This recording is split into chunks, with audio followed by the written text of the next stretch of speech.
With consumers pulling back on spending last month, how did that impact retailer earnings? And what's the outlook for consumer spending for the rest of the year? Sarah Eisen reports. Challenging. That was a commonly used word by executives in corporate America this earnings season when it came to describing the state of the U.S. consumer. Given recent results in a challenging macroeconomic environment, we now expect that our full-year equity income will be down compared to last year and our original expectations for this year. Low and middle-end consumers are continuing to struggle.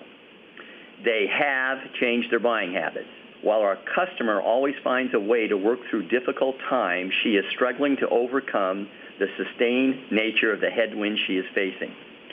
As we move through the second half of the year, we will begin to lap headwinds that have weighed on our core customer. Even Macy's, which has been holding up better than most retailers, had this to say about the current state of spending. Our outlook for the fall season reflects our confident optimism, tempered by the reality that many consumers still are feeling the impact of an economic environment that at best is improving very gradually. The pessimism may help explain today's data, showing household spending dropped in July for the first time since January, calling into question whether the economy can sustain the post-winter momentum and growth.